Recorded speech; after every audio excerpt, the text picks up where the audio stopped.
Verne was a legendary French visionary predicting, amongst a lot of other things, he predicted the submarine and television news. Which of his predictions for Paris do you think were 100 years ahead of his time? Disneyland.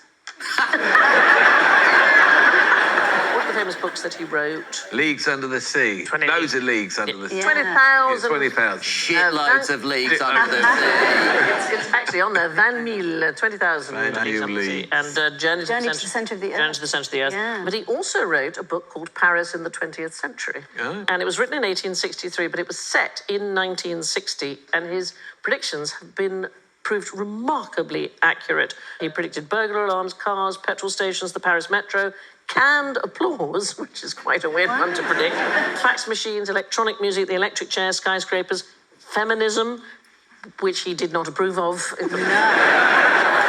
He did predict some things that are extraordinary: the internet, wind power, climate change, and this is a slightly strange one. The book also features a 152-metre lighthouse in Paris, which he said would be the highest monument in the world, and it was going to be situated on the Champ de Mars, which is where the Eiffel Tower now stands. Wow. So 21 years before it was built, and it was the world's tallest building for 40 years. What's curious about this book is that his publishers said, nobody today would believe your prophecies. And so he didn't publish it. In fact, it wasn't published until 1994. Really? Yeah. And was he on opium or something? What was stimulating all these ideas? I don't know. He does seem to have had Just a visionary. Yeah, so in From Earth to the Moon, which he wrote in 1865, he predicted the Apollo 11 moon landings, so accurately. 3 men in a projectile, right, in a very similar dimensions to Apollo 11, called the Columbiad, so the name of the command module was the Columbia.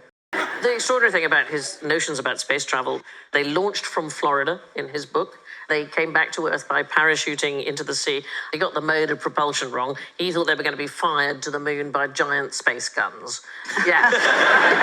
It's been calculated that the barrels would need to be 60 kilometers long and propel the men at a force of 100 Gs, which would, kill them instantly. Yeah.